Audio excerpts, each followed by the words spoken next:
నమస్తే, welcome to our channel. నేను ప్రియాంకారావు. మంగ్లీ మొదటి నుండి కూడా తాను చెప్తున్న మాటకి పొంతన ఉండట్లేదు. ఫస్ట్ ఆవిడ చెప్తుంది, నిజం బయటకు వచ్చాక మాట మారుతుంది. మరి ఎందుకు మంగ్లీ ఇలా చేస్తుంది అనేది ఒక పక్క అయితే, మొన్న శివ చౌహాన్ వచ్చి మాట్లాడిన కొద్ది గంటలకే పోలీసులు ఒక న్యూస్ చెప్పారు. ఏంటి అంటే, ఎవరైతే రమావతి మధు ఉన్నారో ఈ రమావతి మధు నుండి దగ్గర దగ్గర ₹1 కోటి వరకు ట్రాన్స్ఫర్ అయ్యాయి. ట్రాన్స్ఫర్ చేసిన వెంటనే విత్డ్రా చేశాడు శివ చౌహాన్ అని. మరి ఇప్పుడు మంగ్లీ ఏం చెప్పుద్ది? ప్రజెంట్ బాధితులందరూ కూడా మంగ్లీ ఇంటి మీదకి దాడికి వెళ్లే ఆలోచనలో ఉన్నట్లు సమాచారం అందుకున్న మంగ్లీ ఇప్పుడు ఇంట్లోనే లేదు, ఎక్కడికి వెళ్ళింది ఎవరికి తెలియదు అంటున్నారు. మరి మంగ్లీ ఎక్కడుంది? దీని గురించి డిస్కస్ చేద్దాం. మనతో పాటు ప్రముఖ సోషల్ యాక్టివిస్ట్ కృష్ణకుమారి గారు ఉన్నారు. ఆవిడతో మాట్లాడదాం. నమస్కారం మేడం. నమస్తే. అసలు ఏంటి మేడం ఈ కేసు? మాకు సంబంధం లేదు అంటున్నారు, కానీ బాధితుల తరపున పోరాడతాను, నేను బయటకు వస్తాను అని మంగ్లీ గాని మంగ్లీ తమ్ముడు గాని ఒక్క మాట మాట్లాడట్లేదు. ఇన్నాళ్ళు బుకాయిస్తా వచ్చారు. ఇవాళ బుకాయించే అవకాశం లేని పరిస్థితి మంగ్లీ కేసులో వచ్చేసింది. చాలా చాలా ఫొటోస్ బయటికి రిలీజ్ అవుతున్నాయి. అంటే కరెక్ట్గా డాట్స్ని కలపగలిగితే, చుక్కలన్నీ కలిపితే ఎప్పుడోనే తెలిసేది ఈ సంగతి. కానీ చుక్కలు కలపాల్సిన అవసరం ఎవరికి ఉంది? పోలీసులకు ఉంది. కానీ పోలీసులు కూడా చూసి చూడనట్టు ఉన్న సంగతి అర్థమైపోయింది. మీడియా చాలా వరకు ఒక రకంగా పోలీసుల పాత్ర మీడియా వహించిందని చెప్పొచ్చు. మీడియా బాగానే ఎక్స్పోజ్, ఈ మీడియా ఆ మీడియా లేకోకుండా అన్ని మీడియాలు మంగ్లీకి వ్యతిరేకంగా కోడే కూసినాయి. అయినప్పటికీ మంగ్లీ ఎక్కడ అసలు దారికి రాకపోగా తను మరి ఎలా ఇంటర్వ్యూలు చేయించుకోగలిగిందో కానీ ఒకరిద్దరితోటి మటుకు ఇంటర్వ్యూలు చేయించుకోగలిగింది. సరే, ఇప్పుడు ఆమె చెప్తున్నాయన్నీ కూడా డే 1 నుంచి ఏంటి అంటే, నాకు మధు ఎవరో తెలీదు, రమావతి మధు నాకు తెలీదు, అదే పాట పాడుకుంటూ వచ్చింది వేలం పాటలాగా ఆవిడ. సరే, ఎంత పాట పాడినా కానీ సరే తెలీదు అనగానే సమాజం కూడా నిజమే కావచ్చు, నిందితులందరూ ఆవిడకే తెలియాల్సిన అవసరం ఏముంది అని అనుకున్నారు. కానీ ఎవరో ఒకరు ఒక ఫోటో రిలీజ్ చేశారు. ఏమని?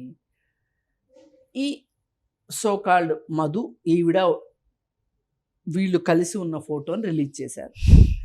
ఇప్పుడు ఏమైపోయిందంటే, మంగ్లీ ఏవైతే మీడియాకి అబద్ధాలు చెప్పిందో దానివల్ల ఒక్కొక్క ప్రశ్న మీడియా నుంచి వస్తుంది ఆవిడకి.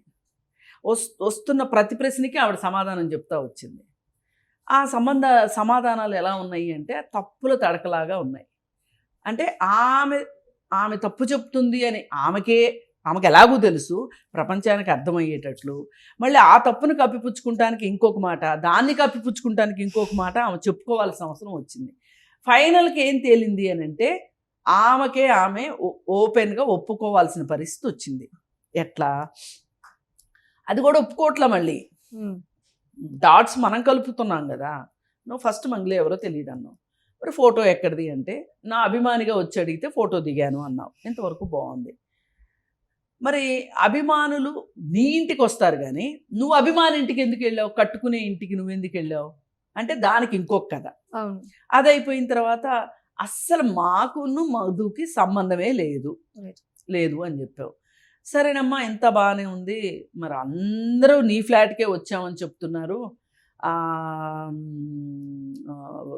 కోకాపేటలో ఉన్న ఫ్లాట్ దగ్గరికి వచ్చామని చెప్తున్నారు. మరి ఆ ఫ్లాట్ నీదేనేమో సెక్యూరిటీ వాళ్ళు చెప్తున్నారు. మరి అదెట్లా? అదే ఫ్లాట్లో మధు ఉంటున్నాడు, మేము కూడా వెళ్ళి అక్కడే కలిసామని చెప్పి ఈ బిజినెస్ వాళ్ళు చెప్తున్నారు, ఏంటి సంగతి అని అడిగితే దానికి ఆమె ఏం చెప్పింది? ఇక తప్పనిసరి పరిస్థితుల్లో ఒక 10 ప్రశ్నలు అయిన తర్వాత, ఒక 15 రోజులు గడిచిపోయిన తర్వాత, 20 రోజులు గడిచిపోయిన తర్వాత ఏం చెప్పిందయ్యా అంటే, మధు చౌహాన్కి నేను ఇల్లు అమ్మాను, ఇల్లు అమ్మితే నాకు అడ్వాన్స్ ఇచ్చాడు, కానీ ఆ అడ్వాన్స్ని అతను ఫుల్ఫిల్ చేయలేదు, అంటే సేల్ కన్సిడరేషన్ ఫుల్ఫిల్ చేయలేదు కాబట్టి నేను అతనికి ఇల్లు అమ్మట్లేదు, కానీ ఈలోపు ఇల్లు వాడుకోవచ్చు అని చెప్పాను అని చెప్పింది. అందుకే మా ఇంట్లో డబ్బులు లెక్క పెట్టారు. అసలు ఇదంతా ఎవరండి చెయ్యాలి? మంగ్లీ పేరు వినిపించినప్పుడు మంగ్లీని పిలిచి పోలీసులు చేయాల్సిన పని. ఇవాళ సమాజంలో పోలీసుల పైన కూడా చాలా చాలా అనుమానాలు ఉన్నాయి ఈ కేసు గురించి. మరి ఈ పరిస్థితుల్లో నిన్నగాక మొన్న చాలా రోజుల తర్వాత కుంభకర్ణుడు నిద్రలేసినట్టు వాళ్ళ తమ్ముడు బయటకు వచ్చాడు. బయటకు వచ్చి ప్రెస్ మీట్ పెట్టాడు. ప్రెస్ మీట్ పెట్టి అతనికి నాకు ఏ విధమైన సంబంధం లేదు అని అక్క చెప్పినట్టే తమ్ముడు కూడా చెప్పాడు. చెప్తే వెంటనే అప్పటికే పోలీసులు చాలా అసహనంతో ఉన్నారు.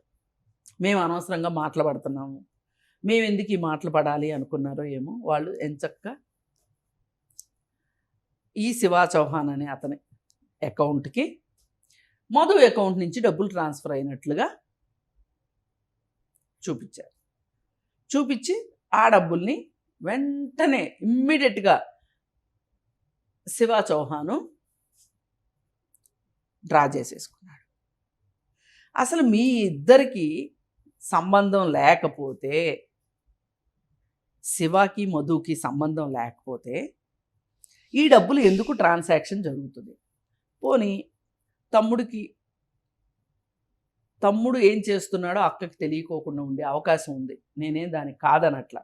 ఇప్పుడు నేను ఎక్కడో ఉంటా, ఒక వ్యాపారం చేస్తా, నా కుటుంబ సభ్యులకి నా వ్యాపారాల గురించి తెలియాలని లేదు. కానీ ఇక్కడ ఏం జరుగుతుంది? నువ్వు అసలు పరిచయమే లేదన్న మధుతో ఫోటోలు దిగటము, నీ మ్యూజిక్ కాన్సర్ట్స్కి అతను రావటం, అతనేవో ప్రోగ్రాంలకు నిన్ను ఆహ్వానించటము, అతను కట్టుకున్న ఇల్లు అర్ధరాత్రి వెళ్ళి నువ్వు చూడటము, మళ్ళీ పైగా నీ ఇంట్లోనే అతను డబ్బులు లెక్కలు పెట్టడము, ఇన్ని జరిగిన తర్వాత బాధితులు నీ పేరు చెప్తూ ఉన్న తర్వాత అయినప్పటికీ ఇంకా ఇంకా ఇంకా అబద్ధాలు చెప్పుకుంటూ ఇవాళ ఏదో కొత్తగా ఒక లెటర్ ఒకటి రిలీజ్ చేసినట్టుంది. నా పైన ఇదంతా కుట్ర, నాకు ఏ విధమైన సంబంధం లేదు, నిజాలు బయటకు వస్తాయి, వాటంతటికి అవే. ఎలా వస్తాయి నిజాలు? నిజాలైతే బయటకు వస్తాయి. నువ్వు అనుకునే మేమందరం ఏమనుకోవాలో నువ్వు కొన్ని అనుకుంటున్నావు, అవే ఎలా బయటకు వస్తాయి? రావు కదా.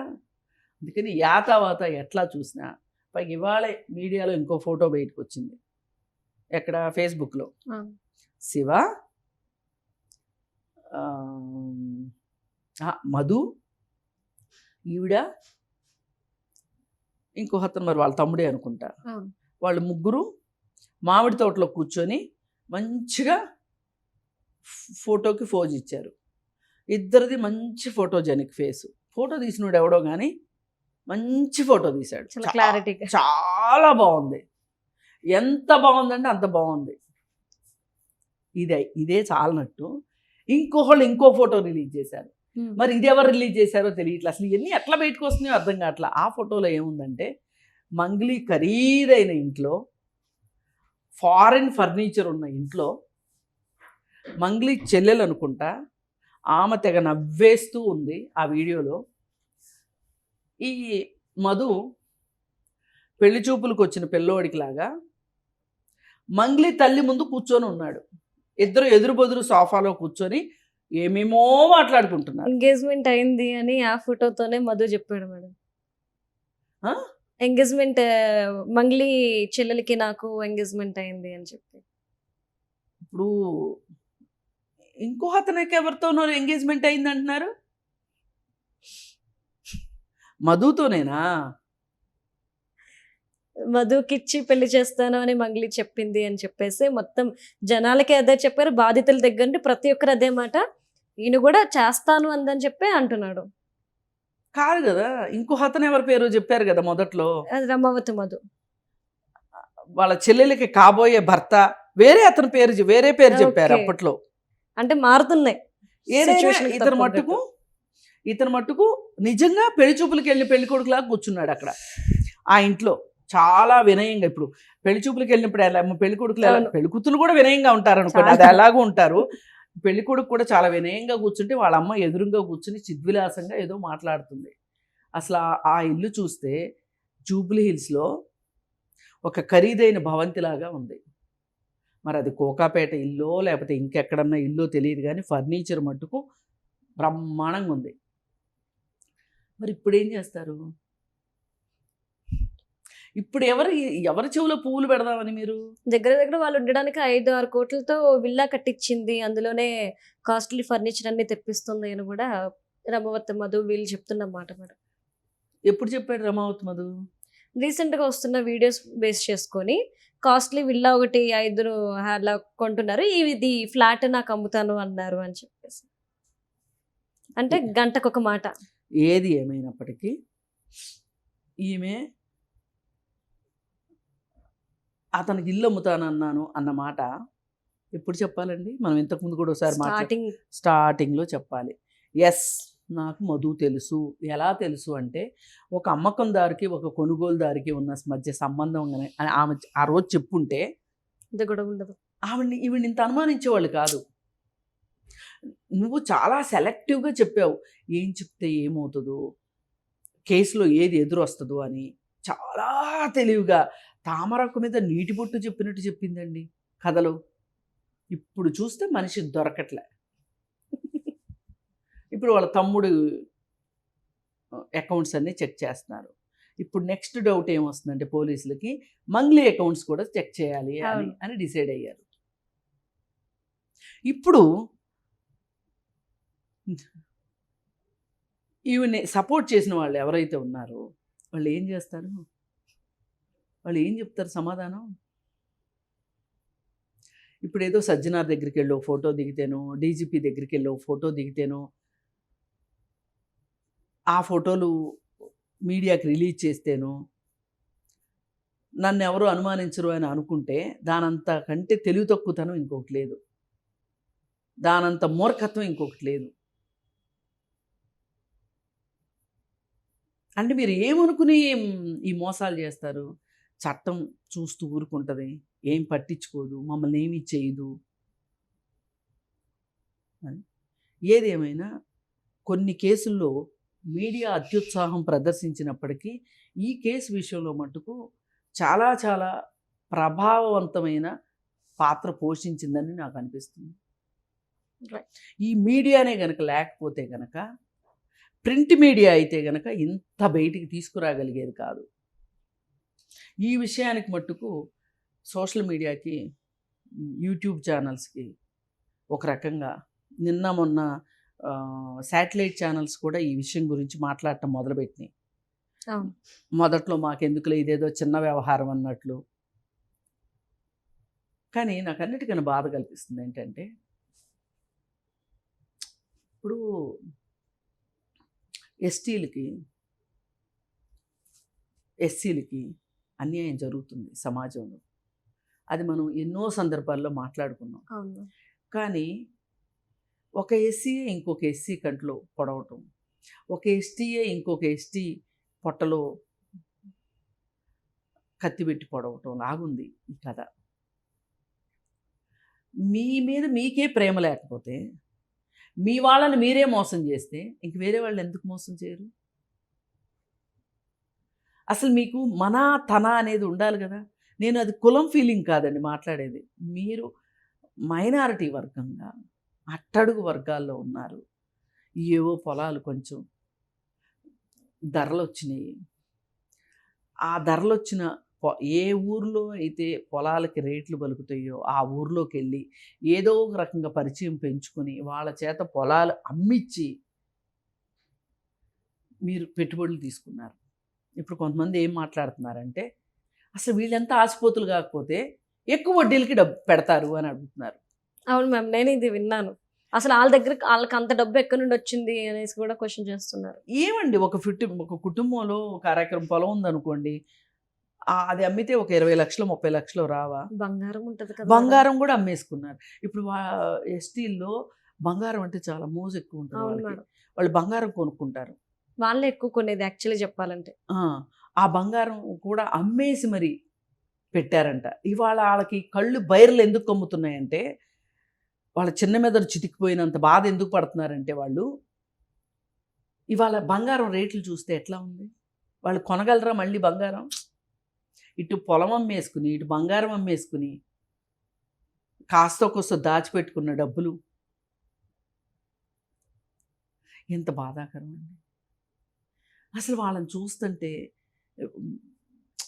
బక్కచిక్కిపోయి ఏవో రేపొద్దున మంచి రోజులు వస్తాయి అని. కానీ నేను ఒకటే చెప్తున్నా, వాళ్ళు అత్యాశ పడ్డారు, నేను కాదనట్లా. కానీ వాళ్ళు అత్యాశ పడి వాళ్ళంతా ఒక జట్టుగా ఏర్పడి మీ దగ్గరకు వచ్చి మిమ్మల్ని కంపెనీ పెట్టమని అడిగారా? మీరు కంపెనీ పెట్టండి, మేము డబ్బులు ఇస్తాము, మాకు ఇంత వడ్డీ ఇవ్వండి అని వాళ్ళు ఏమన్నా అడిగారా మిమ్మల్ని? మరి ఇంక వాళ్ళని ఎలా అంటామండి మనం? తప్పు కదా ఇది, ఎలా అంటాం? అన్యాయం కదా. వాళ్ళ బాధితుల్నే బాధ్యులను చేయటం తప్పు కదా. మీకు ఎంతంత ప్లానులు లేకపోతే ఒకడు 10 రూపాయలు వడ్డీ అంటే వీడు నిండా 25 ఏళ్ళు లేవు వీడికి, మధుగాడికి 17 రూపాయల వడ్డీకి డబ్బులు తీసుకొచ్చాడు. ఏం చేసి 17 రూపాయల వడ్డీకి? ఎంత చెప్పుకున్నా ఆ పేదల కష్టం బూడిదలో పోసిన పన్నీరు అయిపోయింది. వాళ్ళ కుటుంబాల్లో ఇప్పుడు పెళ్ళిళ్ళు ఆగిపోవచ్చు, చదువులు ఆగిపోవచ్చు, ఎవరికైనా అనారోగ్యం వస్తే వైద్యం చేయించుకోలేకపోవచ్చు, ఇల్లు కట్టుకునే వాళ్ళు ఇల్లు కట్టుకోలేకపోవచ్చు. ఇప్పుడు అదే ఆ పొలం ఉందనుకోండి అమ్ముకోకుండా, దానిలో పంట వేసుకున్నా తిండి గింజల కన్నా వచ్చేయగా వాళ్ళకి. ఇలా ఏ రకంగా చూసినా సరే బాధితులకి ఎంత అన్యాయం చేస్తారు అని చెప్పి అనుకోలేము. అందుకని దురదృష్టం. అందుకే నేను